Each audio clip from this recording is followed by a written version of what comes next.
Hi everyone, I'm Mike Wolf and welcome to another edition of Entrepreneurs Making a Difference, where we connect entrepreneurs from all over the globe so they can collaborate and do bigger and better things together. So today I want to welcome to the show Mike, and I'm hoping, am I pronouncing this right? Domitrz, is that right? You're close enough, so you don't want to look at it. Whatever you do, it's Mike Domitrz.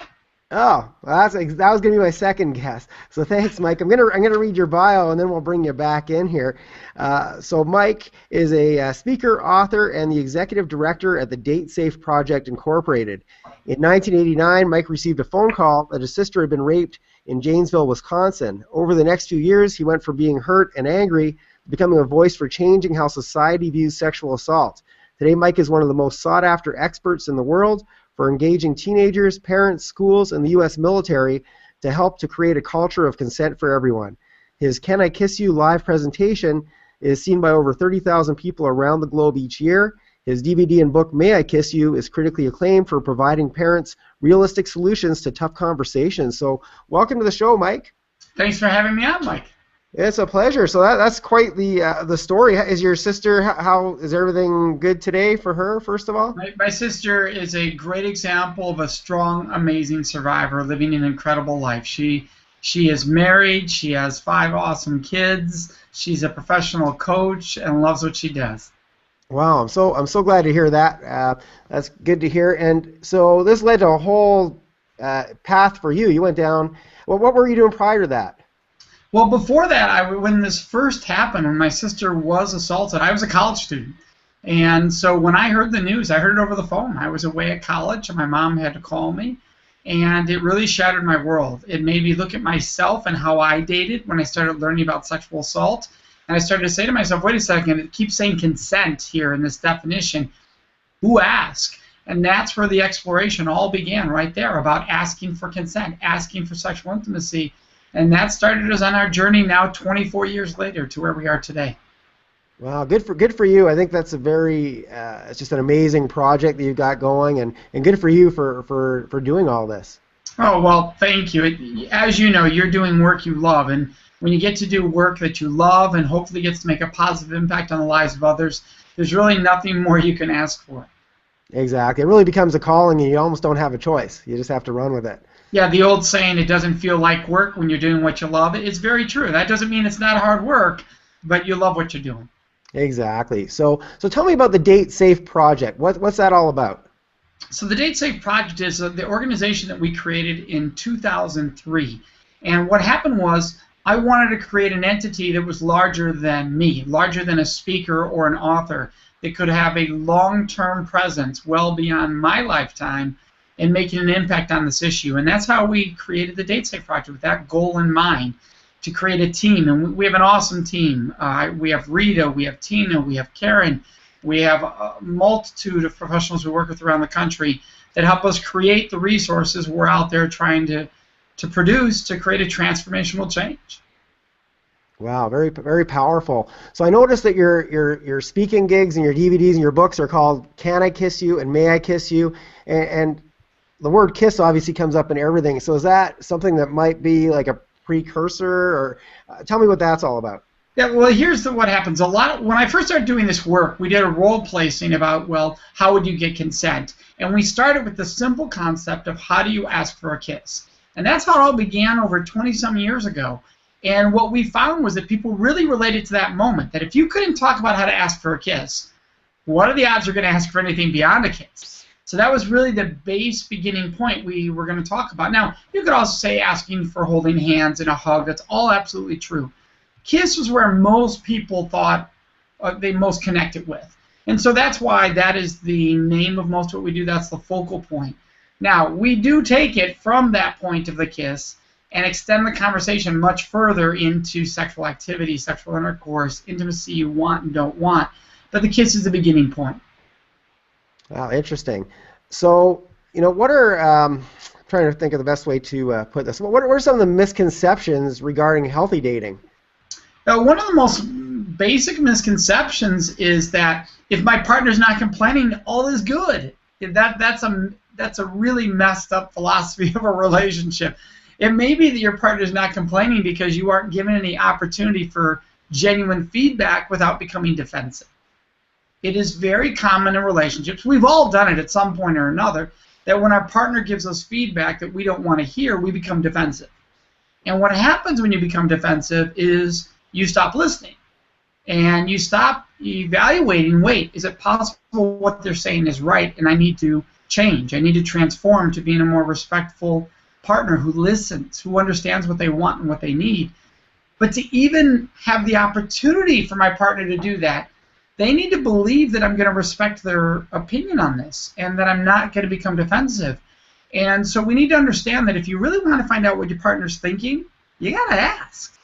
Having the mindset, well, they're not complaining, everything must be okay, probably just proves that you aren't giving the chance for feedback. That's all it proves, because there's always things that we can improve on. So if your partner's saying everything's perfect, odds are you're not digging deep enough to find out, because none of us are perfect. True. So my daughter is turning 19 very soon, so I can vouch for the fact that kids are learning about sex a lot earlier than at least my generation and probably your generation. So when's a good time to have a conversation with your kids about that topic? Because they seem to know about it before we anticipate they're ready for it. Well, and that's the key. You know, Mike, I would guess you and I are the same generation, and our parents didn't talk about it until you had to sort of talk about it when you thought something might be happening or they're getting in that age range. Well, the problem with that, and that's nothing against our parents, they were going off what they were taught from their parents. The whole problem with that, though, is it's usually way after your teenagers have already been talking about sex with their peers, with their friends, via what they see in the media and movies. So what we want to do is we want to go way, way earlier than that. We want to talk when they're young about their bodies, about their boundaries. And as age appropriate, keep adding in elements where appropriate that are dealing with sexual decision making, the sexual body. So as young as possible is really the key. It's just making it age appropriate. But look, you know, you can take a kid to a farm and they can see a cow having sex out in the middle of a field. I never saw that. Where farms are you hanging out? No, just kidding. So, yeah, well, I should say I have in-laws that are farmers. So I literally had my kids see those kind of things. When you go out to the farm, that can happen. And most farmers would have no problem explaining what was happening between those two cows. Yet when it comes to the human being, the parts they actually own and they're going to decide with, we fail to have those same conversations. We need to be doing that. We need to talk to our kids on a mature level that's age appropriate as soon as possible. That way, when their friends start having these discussions, they're not thinking, ooh, really?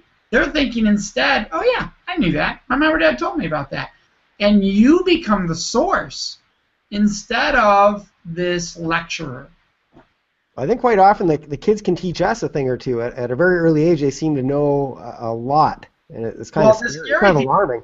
Yeah, the scary thing is, though, they know enough to be dangerous, but not enough. In other words, they have information, but they don't fully grasp what that information is, how it works, and so it leaves them in actually a more dangerous situation because they don't have enough information to make good choices, but they think they do because they have information.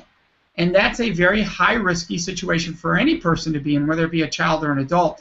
We want to make sure they understand how to take that information and apply it to their lives. That's our job as their parents, to give them tools to make better sexual decision-making. So if you think your teen knows something that you didn't think they knew, a parent should ask, hey, so tell me about that. What do you know about that? And then genuinely listen and put in corrections where needed. For instance, a lot of kids think sex is, heterosexual sex in particular, is a penis going into a vagina. And that's all they picture. But look, if you're talking to somebody who's going to engage in that sexual activity, you need to sit them down and say, no, that's not how it works. That's not going to be pleasurable just for one item to go into another spot. That's not going to make it pleasurable. We need to slow down and talk about what really makes it intimate between two people, wonderful between two people. And we need to make sure your partner wants this the way that you're doing it, that you want this the way that it's occurring. We need to be consensual. Are you old enough to be making this decision legally? Or would you be putting one of you into sexual crime laws, being a predator? Are you making this based on our family, our faith-based morality or standards we have? How do you feel about those? Really digging deep and having a sincere conversation. Yeah, so true. So do you have any kids yourself, by the way? Yes, so I have 4 teenage boys. Oh The boy. oldest, yeah, the oldest being the age of your daughter, 19, the youngest being 14. So I mean, we're right in the middle of all these, dating, prom, college, all of that going on. Oh man, I can't even imagine. But then again, I think one girl's worse than 4 boys. But that's a whole other Well, ballgame. So. here's something to keep in mind about that, because a lot of times parents think that they say, "But I have the daughter, I need to protect my daughter." And a friend of mine once made a great comment. They said, when it comes to heterosexual situations, because we all know a daughter could be with another female, could be with a male. We don't know the gender they're with, just like a male could be with anyone. But a lot of times parents make the heterosexual assumption and say, well, with my daughter, I have to protect her. So much could go wrong with my daughter that can't go wrong with your son.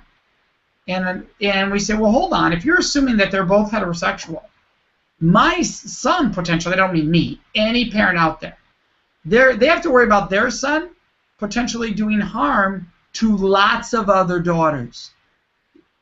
The people with daughters, they worry about somebody harming their daughter. That's the stereotype.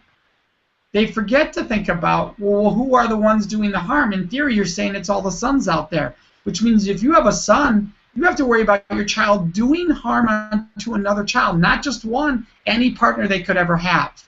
And so whether you have a son or a daughter, we all need to really care about what our children are getting from a message, and not assuming that it's a heterosexual situation that they're always going to be in, or that they may choose to be in for the rest of their life.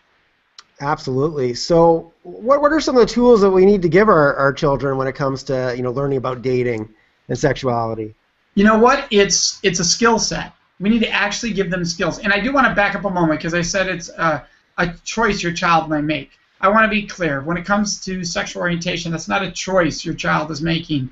That is something your child would recognize about themselves and know it to be true, and know that you're going to have that conversation too, that don't make assumptions. One of the skill set mistakes parents make is they say to a young man, when you're with a girl, instead of saying when you're with a partner, or saying to the female when you're with a partner. So skill set number 1, use the word partner, because it doesn't make assumptions. It allows your child to be in whatever world they are in or they were born to be in.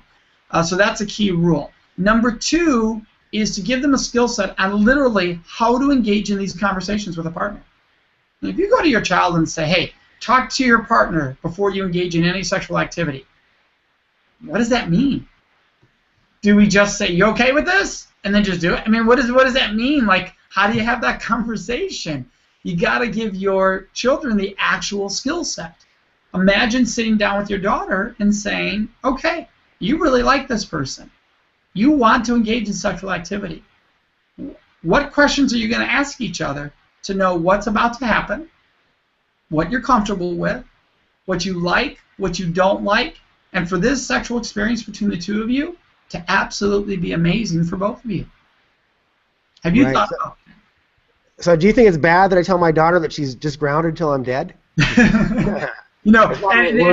Right, and Mike, that's something that parents have done for years, right? Jokingly, they say to their kids, I don't want you having sex until you're married, or I don't want you to, no, that one's not uncommon, but I don't want you to date until you're married. That's even one we actually have, and there are actually parents who say that you should date to mate, which means you date to find the person you're going to marry.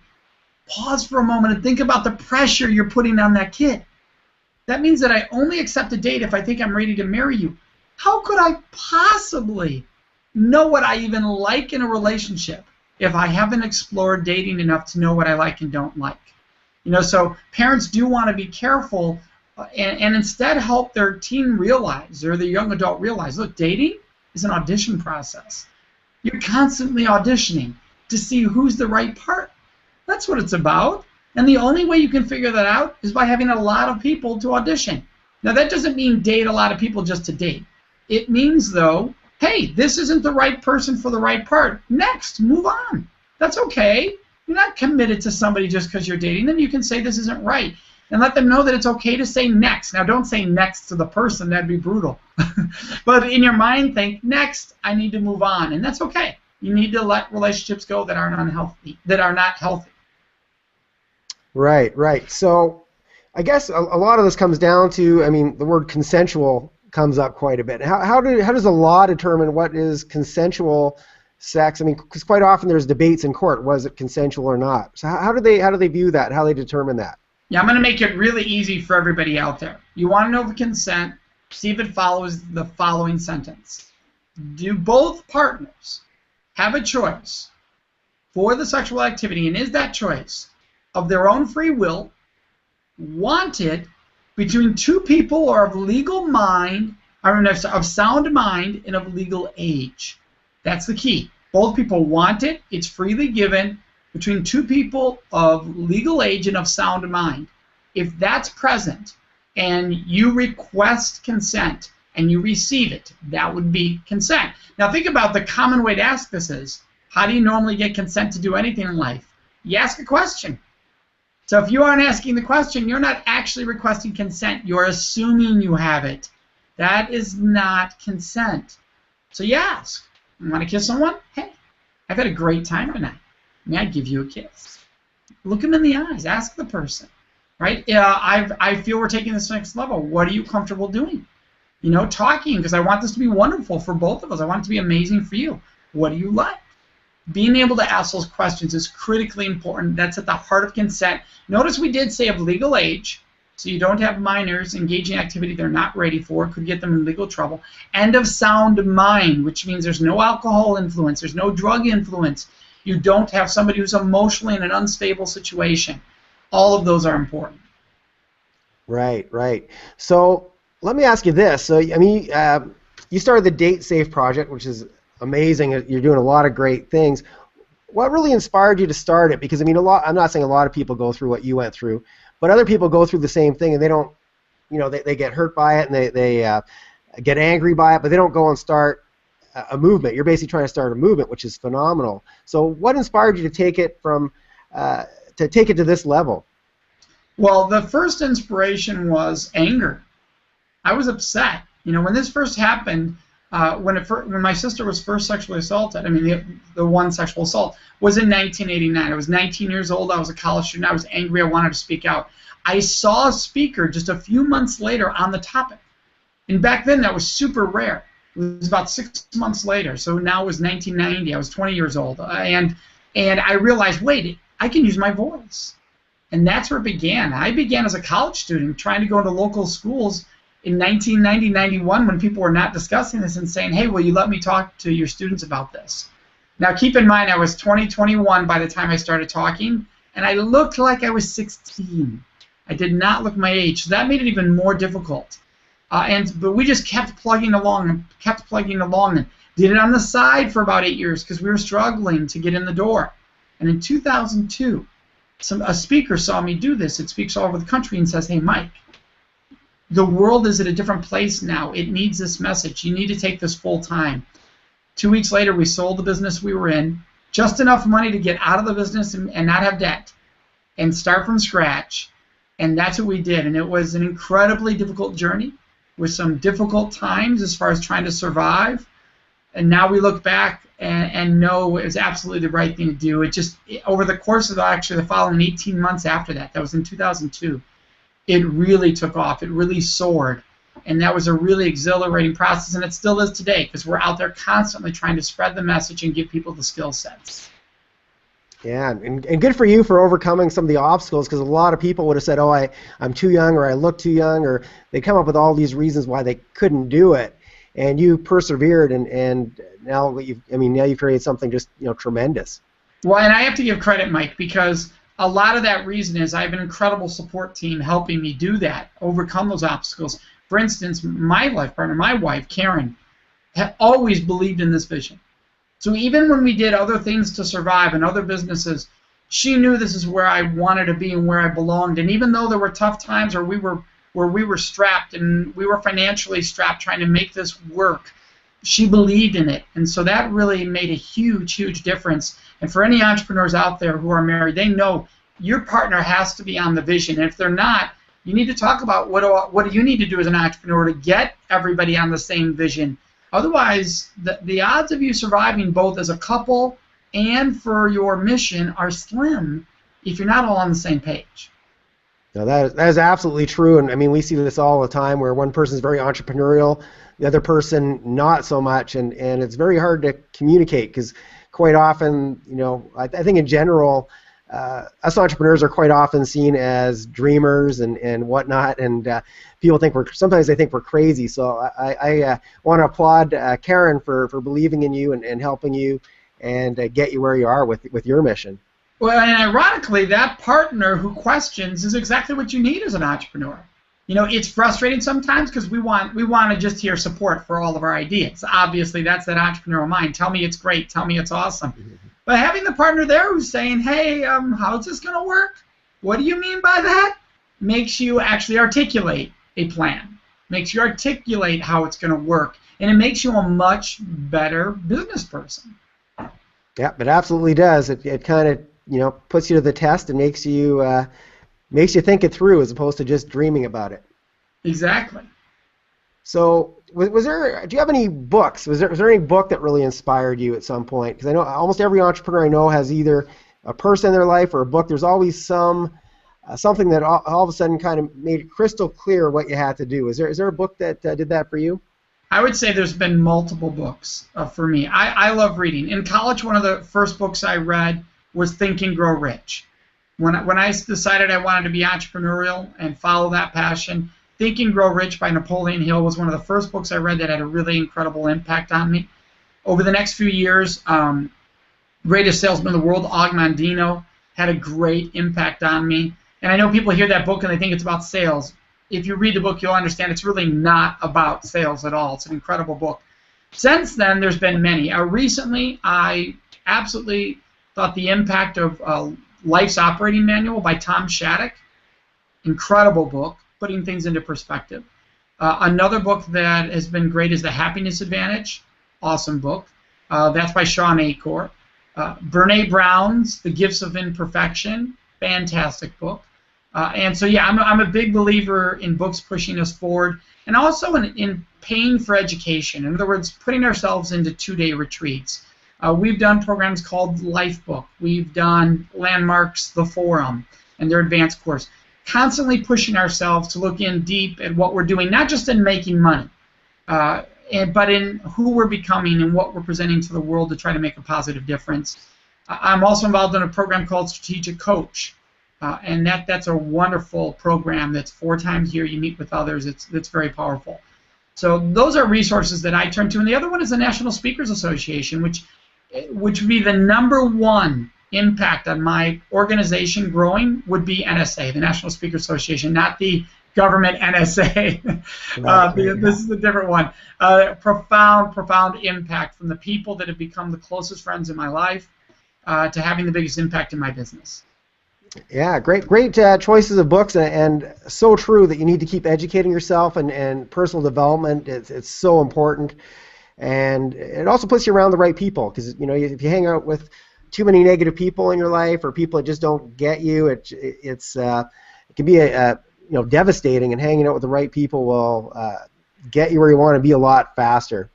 Yeah, well, and the right books and the right programs will challenge you to question how the world is seeing you. A lot of times, and I've made the mistake in my past of saying to people younger than me, hey, it doesn't matter what other people think of you. If you know you're doing the right thing, do the right thing. Well, it does matter what they think of you. Now, if you're doing the right thing, you're doing the right thing. That's wonderful. But to say it doesn't matter what other people think of you, that means you don't care how the world's hearing you. And if you don't care how the world's hearing you, you might not be being heard. The world might not be hearing you, which means you can't really make the impact in this world you were destined to make. You do need to step back and say, how is the world hearing me? Is this the way I want the world to hear me? And am I open to that feedback, to growing and becoming better than who I am today, to be a more effective person in this world? Yeah, that's great advice, Mike, and thanks for sharing that. So if you could share one message with the universe and our audience, what would that message be? Well, for me, it's ask for what you want in life, right? Whether it's with the Date Safe Project, ask before you engage in intimacy, or whether it's following your dreams, ask for it. Be willing to turn to the people in your life who are your support team and say, will you help me on this journey? Will you be a part of this journey? Do you want to be part of this journey? but be willing to ask for that help. You just asked a great question. What books or person have the greatest impact on you? By you asking that question, people might hear of a book they didn't hear before, and that gives them insight. I always love asking that question. What are you reading? You know, what are you getting from there? And because I want the next great book to read to have an impact on me. Ask for what you want in life. Listen, honor the answers, and go for it, based on obviously the respect of the answer. Well, I love your philosophies, and I love your mission. And unfortunately, this show goes so fast. Like half an hour just breezes by. And I'd love to have you on again.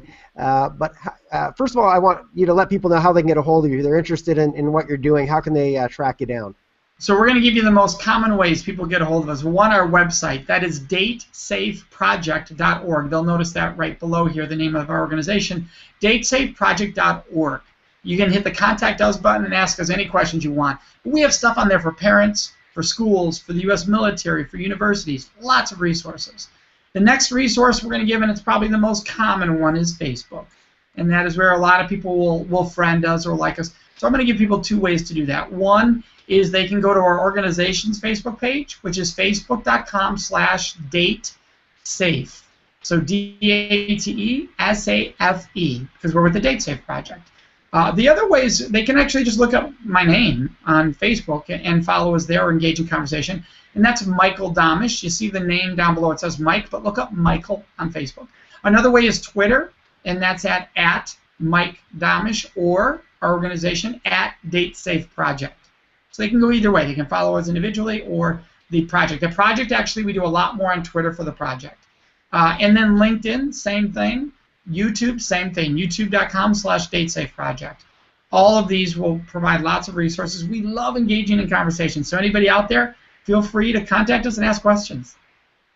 That's great. Well, thanks so much for being here, Mike. I'm very grateful to have you on the show, and I love what you're doing.